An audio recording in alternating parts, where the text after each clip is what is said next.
Ken, I wanted to talk about the 28 pages redacted from the commission report that they did about 9/11. With Saudi and all that? Yes, exactly. Yeah, I just see that as a complete diversion. It's obvious. So the Saudis are more preferential fall guys and sacrificial lambs. They're going down anyway. Saudi Arabia is the most offensive, grotesque nation on the planet. The only nation named after a family itself. Their involvement in 9/11 was marginal at best. They supplied the patsies for us, and our CIA, State Department, mollycoddled these, idiots around these fake Muslims, including Mohammed Atta, who was drinking booze, having sex with a stripper, snorting coke, who couldn't fly a Cessna. They're all a bunch of patsies. So thanks to Saudi Arabia, we got supplied our patsies. But aside from that, their involvement was minimal, if you ask me.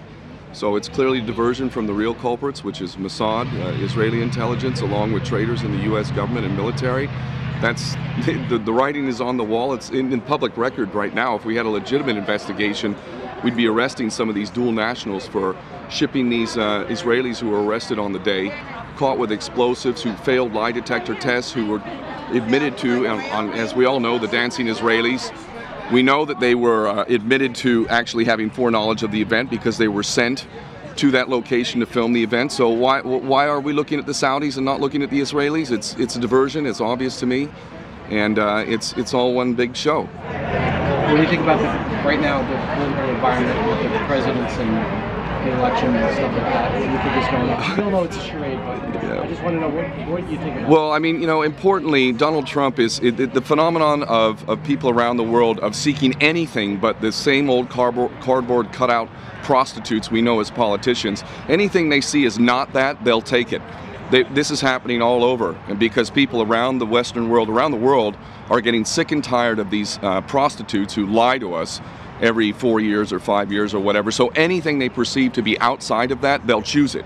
So Donald Trump is catering to that section of the American public, and we see this in England as well. Jeremy Corbyn, somebody who was unelectable according to the officials. The reason why he's been chosen as the leader of the equivalent of the Democratic Party in the UK, the Labour Party, the major party, the biggest party, a man who has been completely opposed to the policies of catering to Israel, who's been against every war. The people voted for him because they did not see him as another cardboard cutout, just lying, saying whatever they're meant to say, and then just voting differently. This phenomenon, it's a good step. It's a good step that people are sick and tired of the same old prostitutes. But the fact that we're being manipulated into picking an egomaniac in this country, you should be automatically disqualified, quite frankly, if you're an egomaniac. In a better world, you would be automatically disqualified. We need people of honor, integrity, who care about people genuinely, who are not so drunk on themselves, that they just openly brag about how great they are and so on and so forth. But, we're moving in the right direction at least. At least we're starting to identify that the political system is nothing but a bunch of prostitutes who work for the bankers. That's who they work for. They lie to us every election cycle, and when they get into office, they just do the opposite of what they said they would do. We see this in Greece with the Syriza party, total anti-austerity. And what did they do once they got in? They completely reversed themselves and went right down that path of austerity. Completely betrayed the voters in Greece. In Portugal, they've just elected an anti-austerity party. We'll see. So we need to get to the next stage of being able to have accountability. If you get voted into place on a platform and you go against that platform, you make excuses, you say, oh, I had to make a tough decision or whatever that bullshit is, we need to say, you're out. You're out. We need to have a mechanism in place. Say you did not represent the will of the people. You were voted. I actually had a law, I thought that would change everything. If you lie and caught lying or doing anything dubious like that you would be instantly relieved of your duty. Yes. It's very simple. We voted you in on a platform of no war, no austerity, fuck the bankers. They're not too big to fail. Fuck off. I'm a small businessman. If I failed in my business, trust me, the fucking government wasn't there to help me with a handout and save my business. You're done. Every small businessman knows this. Every small business owner knows this. And yet the fucking banks, who we just bailed out to the tune of trillions, are fucking wanting more money from us. They're fucking mocking us. They really are. Mocking us big time. Who's in control? I mean, these bastards own our governments completely. So, there's ways. We have the power, but we're allowing this fraud to continue. Obviously, more of us need to be aware of that fraud and need to make a system in which we have absolute representation. We can do that. I like the idea of a law. You get voted in on a platform of anti-austerity and no more wars and taking care of things back home, because that's what we need to do. Clean our house. Our house is a filthy mess of corruption. A bunch of immoral, fucking pedophilic bastards who don't give a shit about the people. Hillary Clinton, perfect example. That woman is a patent psychopath and criminal. It is so obvious. Just look into her eyes, for Christ's sake. You can see the man. She's like the Queen of England. They try and take pictures of the Queen to make her look normal. She's a fucking nutcase. Look into the eyes. You can see it all right there. Enough of this bullshit. You know, it doesn't have to be this way. We need to get out of the mindset that politics is inherently corrupt and that we have to accept the fact that these bastards just lie to us every time they get elected. We need to get out of that. That's not acceptable. Not acceptable.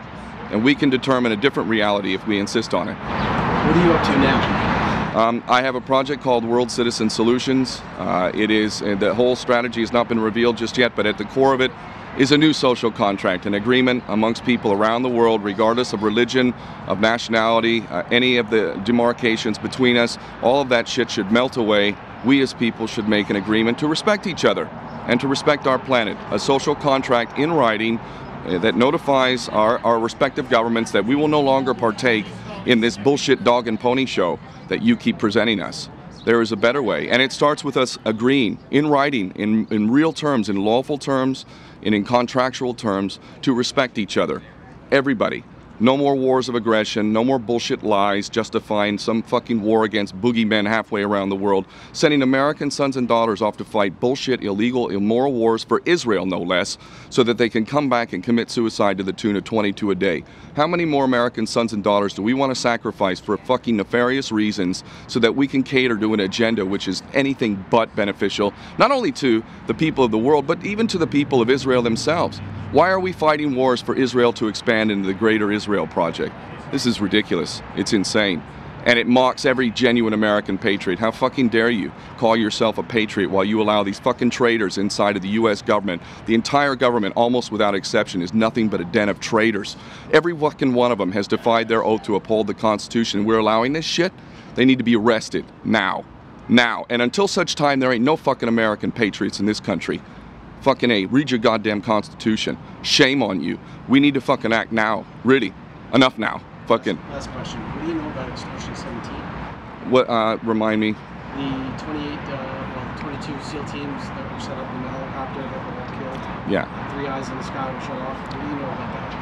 Well, first off, the whole, are you kidding me? Osama bin Laden was killed in Pakistan, all these years later, and then we disposed of the body at sea because we respect Islam so fucking much. I mean, anybody who bought that shit, which, by the way, that coincided with Obama's birth certificate being released. There was no accident there. The birth certificate of Obama was released. It was like a ridiculous, teenager who just learned Photoshop fraud, which anyone with half a brain could have identified how fraudulent that was. And it just so happened at that time we killed Osama bin Laden. So it was a major distraction from a very important matter. The fact that the U.S. president was not born in this country, is not eligible to be president. That was all revealed in the fucking birth certificate, and coincidentally that week we killed Osama bin Laden. Osama bin Laden was dead in December of 2001 by all accounts. Many people in the know have testified to this fact. The SEAL team is nothing more than another example of how American sons and daughters are cannon fodder, and even the best of the best within the U.S. military, the ones that we supposedly revere as the highest and best of American sons and daughters, even these guys will be sacrificed, no problem, if they become politically, a liability. So, that's just a continuation. We are all, I know this as an ex-Marine, we are nothing but cannon fodder. As Henry Kissinger said, we're nothing but dumb animals to use for policies of imperialism and so on and so forth. Thank you. Thank you, brother. Thank you. Thank you. My pleasure. Thank you for your patience, brother.